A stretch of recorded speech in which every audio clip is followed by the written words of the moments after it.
In this video, let us look at import range function in Google Sheet.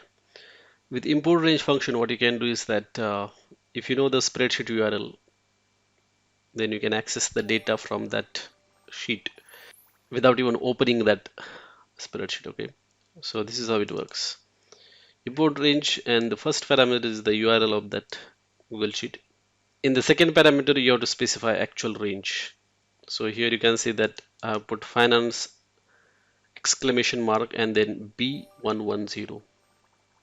So finance is basically the sheet name, okay, followed by exclamation and then actual range. So what happens is that that range is actually extracted from that sheet and then imported in the current sheet.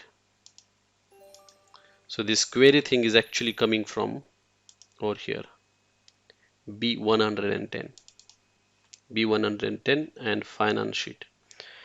So currently this a particular URL is actually referring to the same worksheet that I've opened, but you can also refer to any other URL actually.